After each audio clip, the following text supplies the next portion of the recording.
নারীকে ভাঙা সহজ হলেও জুড়ে দেওয়া অতটা সহজ না। কারণ তারা অন্যের ধারা ভাঙে ঠিকই, তবে অন্যের ধারা জুড়ে না, বরং ভেঙে যাওয়ার পর নিজের মতো করে বাঁচে নীরবতায়, একাকী, নিঃসঙ্গতায়। কারণ সে ভাঙার আগে তার সর্বোচ্চ দিয়ে চেষ্টা করে তাকে যেন ভাঙা না হয়। কিন্তু তার চেষ্টার ফল শূন্য হলে সে বাধ্য হয় ওই ভাঙন থেকে নিজেকে সরিয়ে আনতে।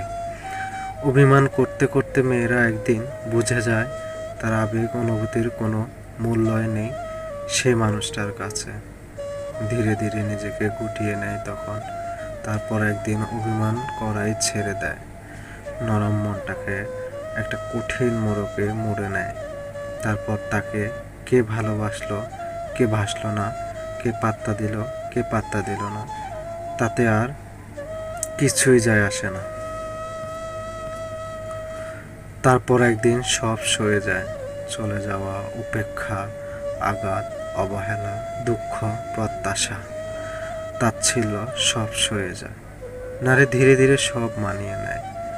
এভাবে সইতে সইতে একটা সময় সব অনুভূতিগুলো মরে যায়, আর মানুষটা পাষাণে পরিণত হয়।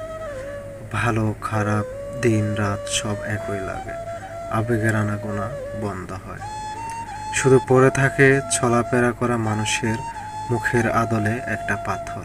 সয়ে যায়, অথবা বলা ভালো যে বেঁচে থাকার জন্য সবটা মেনে নিতে হয়। মানুষ বদলে গেলে ভয়ঙ্করভাবে বদলে যায়।